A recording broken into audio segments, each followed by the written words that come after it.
Hey everyone, welcome back to Champion the Passion, a weekly pro wrestling podcast where we inspire you to champion your passions and celebrate the joy in what you love. I'm your host, my name is Victoria Daisy, and today we are going to be recapping everything that happened last night on Monday Night Raw. It was a crazy go-home show, as we say, before the Royal Rumble, and I can't wait to get into it. But before we dive deeper, don't forget to follow me at It's Victoria Daisy across all social platforms. Follow Champion the Passion across all streaming platforms.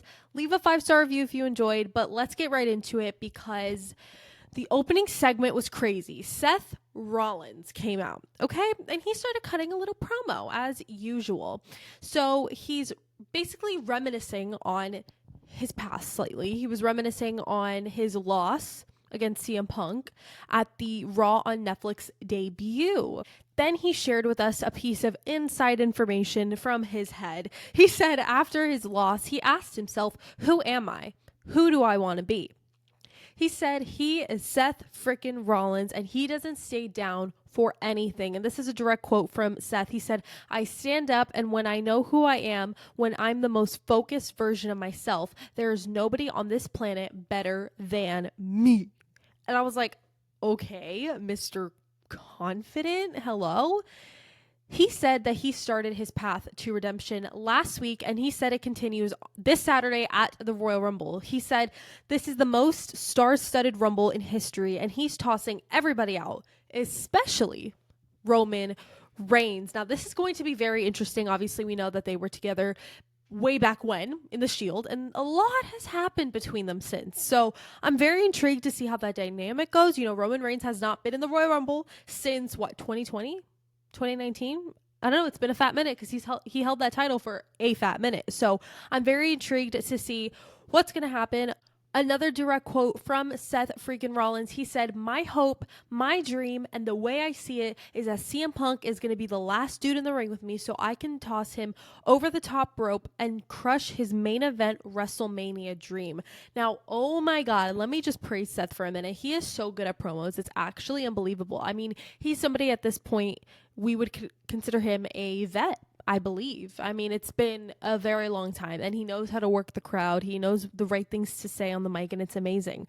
One thing I love is how he's still obsessed with CM Punk. Like, Punk is not even thinking, okay? He's not even thinking remotely about Seth Rollins. Yes, Seth Rollins is still thinking about CM Punk. Then Seth says, the real question is, after I win the Rumble, which champion am I going to go after? So Seth starts weighing out the options of if he should go after Gunther and take back his title or go after Cody. And this is a direct quote from Seth that I thought was really good. He said, wouldn't it be poetic if I took the same title from Cody at WrestleMania this year that I helped him win last year? Oh my God, he absolutely cooked with that one.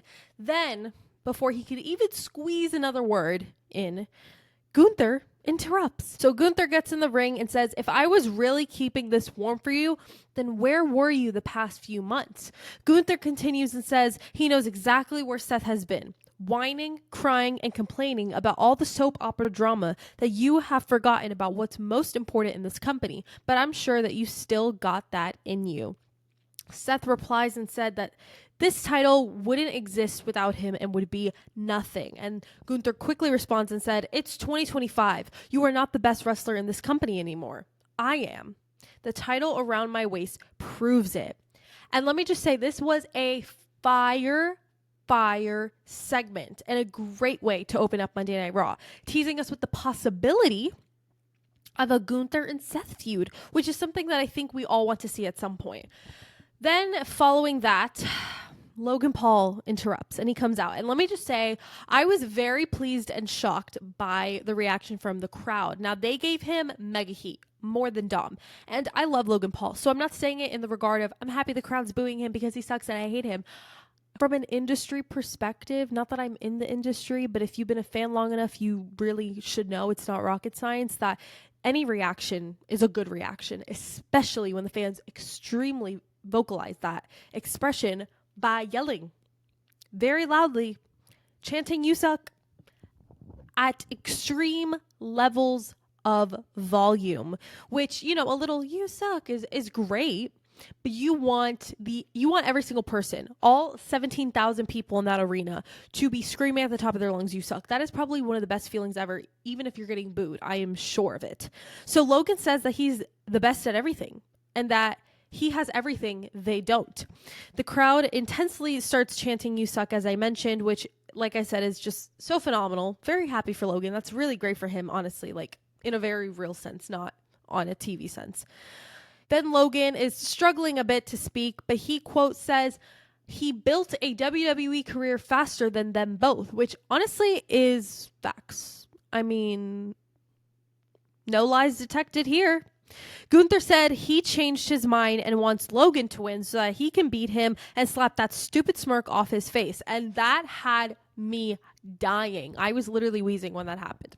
Then Seth says, "Gunther, I'm with you on that one, except there's one problem. The only person that's getting embarrassed is you if I decide to take back my title." So that was the end of that segment. That's how it ended, with Seth dropping that one-liner, and I thought it was absolutely amazing. I loved it so much. I thought that was the perfect way to start off Raw. It got us excited for the Rumble. It's slowly building WrestleMania excitement, which I love, even though we're nowhere near that yet. And then we transition into a CM Punk backstage segment with CM Punk and Kathy Kelly. Kathy Kelly asks CM Punk how he thinks Logan Paul will do in the Rumble, and he says, "I think he'll fare just as well as everyone else in the Royal Rumble, not named CM Punk." Then Sami Zayn interrupts, and Sami confronted Punk about what he had said last week when he said, "Sami is not on my level." Punk was owning up to what he said. Then Sami absolutely clocked him, okay? This is what Sami had to say. Quote, "I'm not even mad. It's kind of true. We're not on the same level. One of us is a WrestleMania main eventer and the other one is not." And he literally pulled an attitude and walk off. Like, he said what he had to say and literally walked off. And that was it. Punk didn't even get a chance to respond or think of a response. And it was amazing. I think that's one thing that pretty much most superstars have leverage over CM Punk with, and that is the fact that they've main evented WrestleMania and he has not. And I think that is amazing. So Sami attitude and walked off, right? And he keeps walking, and then Karrion Kross meets up with him. And I thought Mans was going to SmackDown. What happened? I thought he was going with the White Six, and who was it? Chad Gable? Did Chad Gable go over to SmackDown? No, The Miz. Sorry. Getting my people mixed up. So Karrion says to Sami that he's the talk of the industry right now. Semi-true. He's trying to... And then here's where I feel that Karrion is trying to put these evil voices, if you will, in Sami's head. So he's trying to convince Sami that the accidental haluva kick to Seth last week felt good.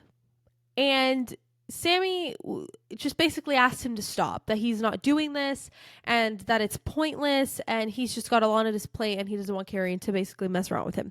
So Karrion tells Sami to listen to his friends like Kevin Owens. He said that this is the best chance he'll ever have at winning the Royal Rumble in his entire career. He says, and quote, "Stop thinking with your heart, start thinking with your head. Start recognizing that there is a world of opportunities ready for you right in front of you." Then Karrion Kross walks off, and our WWE Undisputed Champion Cody Rhodes walks in the mix. And I'm going to be honest, my initial reaction to this portion with Cody and Sami honestly made me want to cry low-key. And you're probably like, that's dramatic. Well, I love Cody Rhodes. That's it. I love Cody Rhodes, and it made me want to cry. And I'll explain why. So I was laughing because I felt like everyone was coming out of nowhere. Like, this was like one person, then the next, then the next, then the next. Sami basically brushed him off and said it was good to see you and left. And you're probably like, okay, Victoria, why were you going to cry? Because Cody sold, and I mean sold, that sad look on his face. And I don't know why it almost made me burst into tears. I didn't, but like I could have, you know? It was just one of those moments where I just felt so bad for Cody, and he doesn't deserve this peasant treatment. Okay, he has crappy friends, and we'll find out later on in the final segment of the night. I'm actually going to foreshadow, quote, CM Punk right now. He said, when you're a champion, there's no such thing as friends. And, you know, I get that, but he's a king. He's a champion. Why does he does not deserve this treatment. Whatever. Moving on into the World Tag Team Championship match between the War Raiders and the Judgment Day. And honestly, this was a way better match than I could have ever anticipated, to be quite honest with you. Usually, I'm not too into War Raiders matches, like just being honest, but this was quite unbelievable. I was a little shocked. So many incredible moves that were so entertaining, and the crowd was really into it. And honestly, overall, it was just a nice surprise. I didn't expect to like the match as much as I did. And in the end, the War Raiders retained. So that was interesting. And then moving right along to another match that I thought was pretty funny. It was a comedic match. So we had Rey Mysterio versus Xavier Woods. It was a good match, nothing insane. But you guys know how I feel about Rey Mysterio. Okay?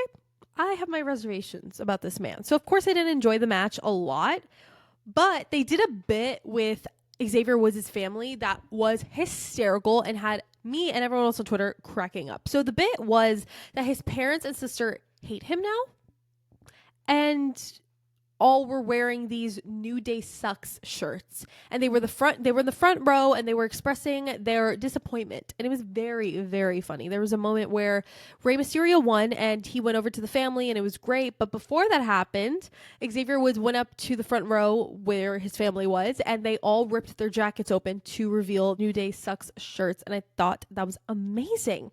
Now, one thing I do kind of want to know, and the reason why I'm saying it now is because it's kind of in correlation. Michael Cole announced during the LWO's entrance, aka Rey Mysterio's entrance, that Zelina Vega was going to be leaving Monday Night Raw and the LWO and is going over to SmackDown. Now, usually when they want to draft a superstar that's in a faction, they'll just transfer, if you will, the entire faction. So I was shocked that the entire faction of the LWO didn't get transferred over to SmackDown. I mean, right now we're in the transfer portal window, and I don't know. I thought it was really suspicious and weird that Zelina would just go by herself. Now, I posted a video earlier today talking about the possible return of Aleister Black, which, for those who don't know, is her husband. He was currently in AEW as Malachi Black for quite a few years, and he has been rumored to return to the WWE for a very long time. Now, what was it, a week or two ago? Chad Gable pulled in Dominic Mysterio because he had a lucha problem and he needed help mastering the dark arts. Now, for those who don't know, Zelina Vega and Aleister Black both have a wrestling school called the Dark Arts. So I thought that was a fun little Easter egg. And Dominic gave Chad a paper with a number on it. And Chad looked pleasantly surprised on whose number was on the paper. So I'm like, okay, they definitely know each other. So I don't know. Could he be going to Raw, but then why is Zelina going to SmackDown unless she's reuniting with Andrade, which is a possibility? I don't know. There's a lot of interesting things, and I would love to hear your guys' thoughts on it. Then we transition into a backstage segment with Sami Zayn and Seth Rollins. Now, this was pretty interesting. So Sami tries to explain to Seth that what happened last week was an accident. Seth then says, end quote, "That one was a mistake. But you got to understand why I feel like it might not have been. Why other people felt like it might not have been either. Whatever this relationship you have with Roman Reigns is, it doesn't rest easy with me or with other people. Last week was a mistake, but if something like this happens again, I can't be sure it was a mistake." He has a fair point. I mean, your friend doesn't do that to you. And obviously from Seth's perspective, it looks like Sami just haluva kicked him. He didn't see the big grand picture. And so Sami says, fair enough. Are we good? And Seth agrees and they hug it out and whatever. But Sami is in deep doo-doo, and he gets into more doo-doo later on in the show, which we will talk about. But before we get to that, we go back out to the ring for a Jey Uso, I'll call it a mini segment because it was very short. But one thing I gotta say about Jey Uso is LA Knight calls himself the megastar, right? But no. I know we call him main event Jey Uso, but he's really the megastar Jey Uso. That doesn't roll off the tongue at all, but you get my gist. So the reaction from the crowd that he gets, not only just every week, but especially last night, is unreal and priceless. I don't think I've quite literally seen anything remotely close to that in a very, very long time. Something really cool is that he came out with famous rapper Quavo, which was awesome. Love that Jay has gotten artists to come out with him for his entrances. I mean, he had Travis Scott at Raw and Netflix. And who did he have at WrestleMania 41 in his match against Big Jim? I can't remember. It was a rapper. I don't remember who. Whatever, that's not the point. Jay got on the mic and said, end quote, "Y'all saw what happened on Saturday night. I lost. The ring general was that good. But I'm telling y'all, I can beat him." Which, yes, he can. I don't know when, but he can.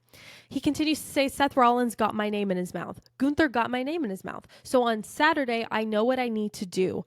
I'm going to throw everyone off the top rope and win the Royal Rumble."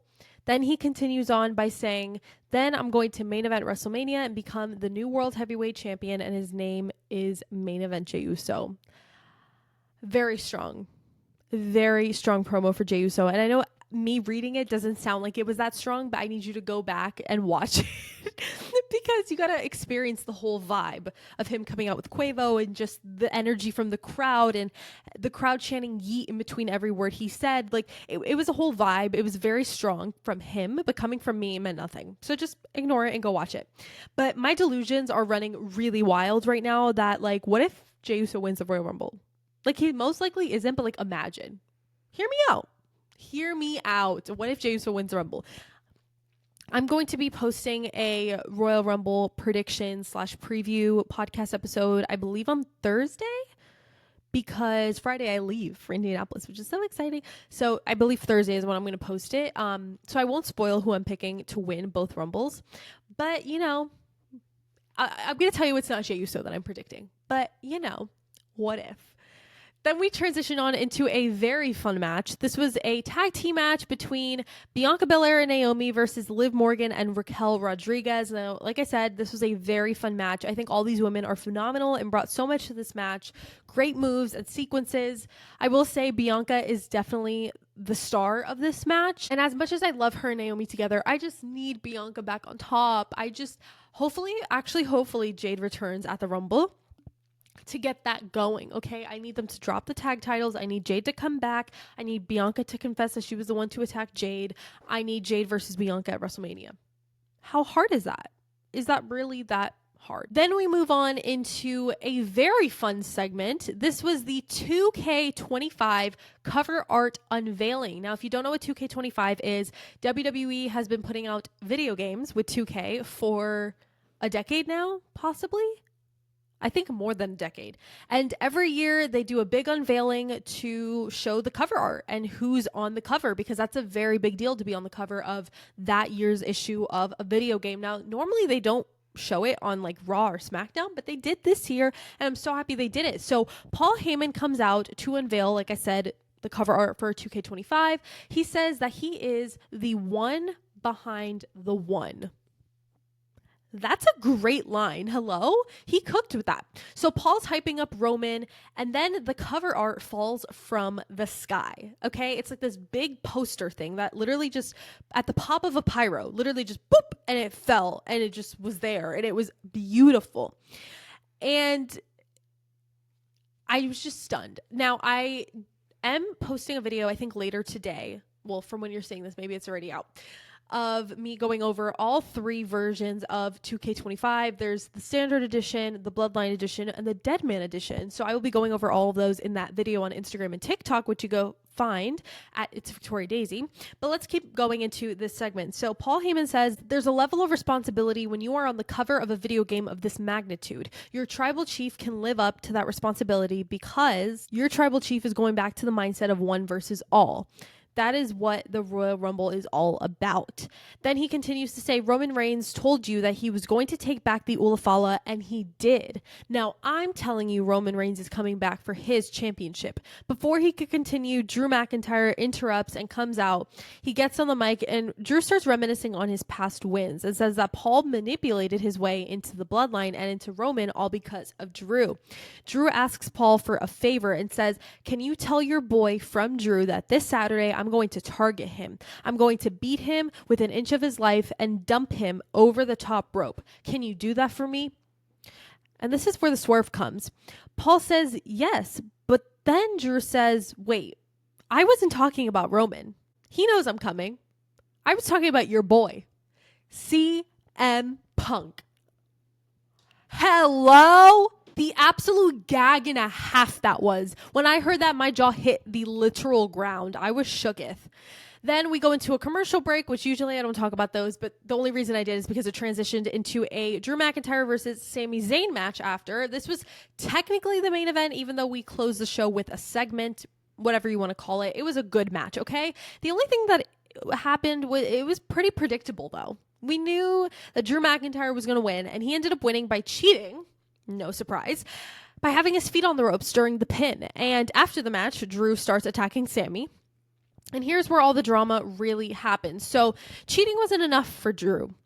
Cody ends up coming out to help Sami, and Cody and Drew go at it. Then, of course, Kevin comes out to attack Cody because, he just is obsessed with him, just like Seth is obsessed with Punk. Sami comes back into the ring to haluva kick Drew, but then Drew moved and accidentally haluva kicked Cody. Now, if we remember what happened earlier, making amends with Seth about the accidental kick last week, then accidentally kicking Cody this week. Oh my God. This is what I mean by Sami's in deep doo-doo. This is a really bad look for Sami. Very naughty boy. Nothing really happened between Sami and Cody in this segment, so I wonder if anything will happen next, Monday or maybe on SmackDown, not really sure. But then we go into what you could consider the main event. This is a Cody Rhodes segment. So again, commercial break happened after all of that drama, and then we moved into this segment. This was a impeccable segment. Perfection, 10 out of 10. Cody got on the mic and said, "I've chased this title my whole life. It's all I've ever wanted. But now after 7 months, I found out it's not all about the belt. It's what makes you a champion that matters. And what makes you a champion is the mindset and the work. Nobody in WWE has worked more matches than me. I'm the first to arrive and the last to leave. I'm so looking forward to the Royal Rumble so I can move past Kevin Owens." Then CM Punk interrupts, and Punk asks Cody if he's okay because they're friends and he cares. He says he thinks all of this is finally getting to him. Punk says that he was champion for 434 days, and somewhere around the 300-day mark, it turned him into somebody he didn't want to be. He said that he lost a lot of friends, and he's seeing that in Cody's life now and doesn't want him to go down that same path. Cody responds and says that he doesn't have many friends, but Punk then responds and says, "I'm out here because you're my friend and I care about you, not because I want to rain on your parade." Punk continues and says, "I'm not like everyone you surround yourself with. I promise that I will always be your friend. Partially because that's a promise I made to your father, but partly because I love you." And that was a gag and a half, to be quite honest with you. Then Punk says, and this is what I quoted earlier, he said, "When you are champion, there's no such thing as friends." And I thought that was so good. Cody asks Punk, friend to friend, what's next for him? Just being vulnerable. Then Punk has a really long response, but it was a very good one. He says, "If you make it past Kevin Owens, then there's the next show. There's Raw, and then there's SmackDown. And we're on Netflix, and it's bigger than ever, and you're the poster boy. This is what you asked for. So no matter how early or late the days are, you sacrifice. That's what's in store for you. Less time at home with your daughter, less time at home with your wife, empty nights, ironically, in front of a sold-out stadium chanting your name because the title means something to guys like us." That was so good. This is classical segments, classical promos. I'm obsessed. Punk continues, though. He says, "While all of this is happening, there's always someone chasing after you, getting in the best shape of their life to wrestle you. While you're on the down, they're on the way up and trying to take that belt from you. That's the good news. But the bad news is that somebody is me. Unlike all these people, your friends, stabbing you in the back, I'm going to win the Royal Rumble and I'll see you at WrestleMania. And because I'm your one true friend, I'm going to stab you in the front." What? Even Cody was confused and shocked that he said that. And let me just say, Punk is such a seasoned vet. Every time he goes out on that mic, I mean, he always knows what to say and how to say it. It's perfect. And it gives me chills every single time. Cody responds, "I respect you telling me that for sure, but allow me to share something with you. When I first showed up to wrestling, you were there my first day, and I remember everybody wanting to be like you. Everything you did, I was chasing after you. But now that dynamic has shifted. Our relationship has changed. You want to know why? I'm not chasing you anymore. You're chasing me." I'm sorry, this is roast after roast, cook after cook, clock after freaking clock. Then Cody says to Punk that he hopes he wins the Royal Rumble so he finally catches up. Cody tried to leave, but then Punk grabbed him by his jacket and said, "I wasn't finished. A lot of men hope it's me that catches them. A whole graveyard of careers that wanted me to catch them until I did." Punk walks off, and then Cody grabs him by the arm and says, "I wasn't done. I want you to catch up. I want you to win the Royal Rumble so you can realize that the best in the world isn't the best in the world anymore." And then they literally went off air, credits rolling, with an intense stare down. And oh my God, I don't think I've ever seen a more intense heart to heart, friend to friend, if you will. Gagged, speechless, stunned. I'm just speechless. This is a match I would love to see someday, whether it's at WrestleMania or not. I mean, these are two of my favorites, so I consider it a dream match in my book, if you will. I'm just thinking about it is so overwhelming because it is truly just a dream match. But let's get into my overall thoughts. So I thought it was a really solid go-home show, if you will, aka the last show before the Royal Rumble. I mean, incredible content and a huge step up from last week's Raw. I mean, if you saw my episode last week, I rated it a 5.5 out of 10. I would say that my match last night, or my match of the night, was Bianca Belair and Naomi versus Liv Morgan and Raquel Rodriguez. I thoroughly enjoyed this match. Lots of fun moves and sequences that kept me engaged throughout the whole match, and I just simply enjoyed it. Sometimes matches don't have to be crazy for it to be my match of the night, because sometimes I just enjoy it that much. And then my segment of the night was obviously Cody and Punk, an absolute classic segment that reminds me of why I love wrestling so much. I mean, you've got a seasoned veteran like CM Punk face to face with our champion, the face of the company, Cody Rhodes, in an intense heart to heart. I mean, everything they said was great, and it was absolutely just amazing. Cinematic cinema, if you will. And honestly, overall, I would rate this show like an 8.5 out of 10, so leaps and bounds better than last week's rating. And I just thought it was a great show. It got me hyped for the Rumble this Saturday, and great slow build for WrestleMania and SmackDown and the Raw after Rumble and just everything. Wrestling is at its prime right now. We are so freaking back, and I just cannot wait. So, two things I want to talk about before I end this podcast episode. Yes, I'm going to finally address the fact that I am not in front of my usual background. Behind me is a Yankees vintage old school poster in a frame, if you will. If you are watching on YouTube or Spotify, you can see that behind me. It's literally a blank wall with that. I moved into a new office area, so instead of sharing an office with my mom, now we both have our own offices because she runs a business. I do my content creation. It's just easier if we have separate spaces. So now I have two big walls in here that I need to decorate. So you're probably going to see a blank wall for a while, maybe like a week or two before I figure out what I'm going to do in here. But just want to get that out of the way because I know it's a little bit naked and scary. And then I also wanted to talk about this week and next week's podcast uploading schedule. So usually I upload Tuesday, Wednesday, Saturday, and then bonus episodes will be Friday and Sunday for PLEs and things like that. So obviously, you know that this week I'm going to Indianapolis for the Royal Rumble. So today is obviously Raw recap, tomorrow's NXT recap. Thursday is going to be my Royal Rumble preview and predictions episode. There will be no Friday Night SmackDown recap on Saturday. We are skipping that episode because it's day of the Rumble, and then I will literally not be home to film that, obviously.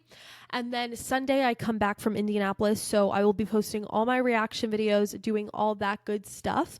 And then Monday morning I will post a Royal Rumble recap episode, and then Tuesday, Wednesday we go back into our regular scheduled programming. But just wanted to let you guys know of that bit of adjusted schedule for the weekend since, you know, I won't be home. So just wanted to let you guys know. But thank you guys so much for watching and listening to this episode of Championing the Passion. I hope you guys enjoyed it. Leave a 5-star review if you liked it. Follow me at It's Victoria Daisy across all social platforms, and follow Champion the Passion across all streaming platforms. I love you guys so much. Have a great rest of your day, and I will see you guys in the next episode. Bye.